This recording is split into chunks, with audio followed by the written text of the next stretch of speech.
wanted to give you my first guideline for technical writing. And this guideline has to do with how you choose topics. The guideline is this: it's better to say more about less. It's better to say more about less. So I had a graduate student one time who asked me for some advice. He was going to be going to one of his first professional conferences to present on his dissertation.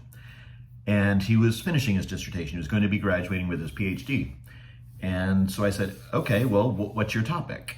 And he said, well, it's my dissertation, blah, blah, blah. And I said, okay, what are you going to be presenting on?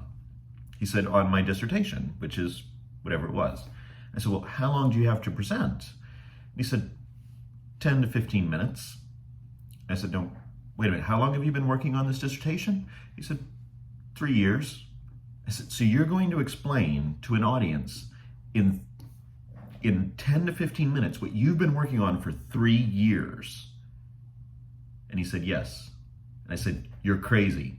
You need to narrow your focus. That's the point. If you did your entire dissertation, your entire thing in 10 to 15 minutes, you would hardly have time to get into any detail. It would just be, here's what I did, here's a little bit of my results, and here's a little bit of what I learned. It would just be so little of each one. But technical writing in general likes detail. We want you to say more about a smaller topic. I would rather see each of you choose a topic that narrows down. Maybe it's only a part of your methodology. Maybe it's only one specific part of the dissertation, of the results. Maybe it's one conclusion that you're going to expand on and show how you got to it.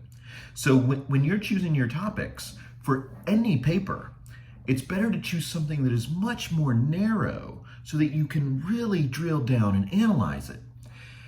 For example, if you're going to be doing a recommendation report,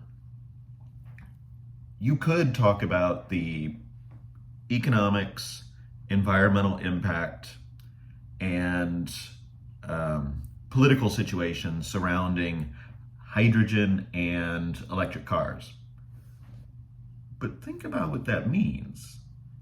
Just the environmental impact alone is really difficult, because what happens to those batteries in the electric car when they are put in the landfill?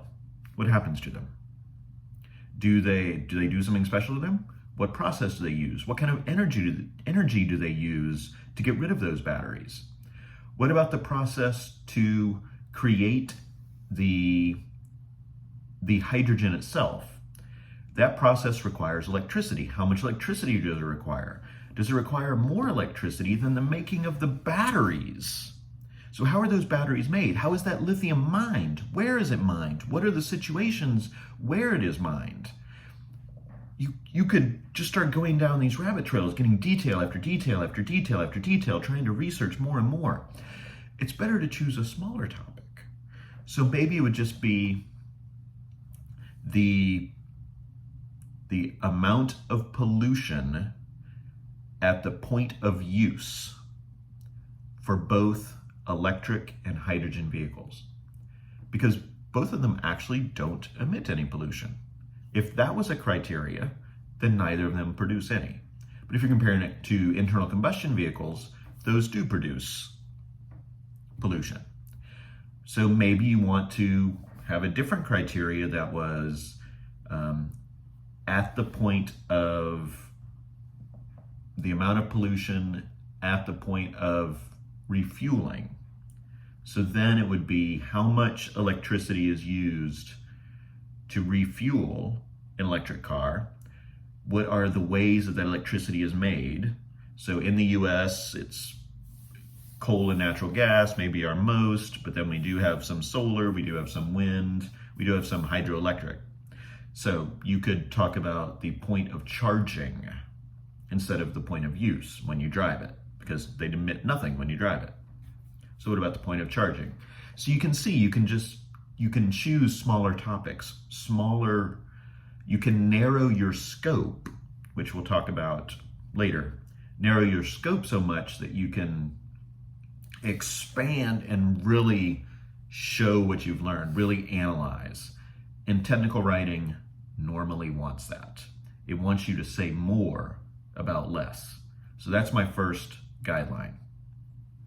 Choose your topics wisely.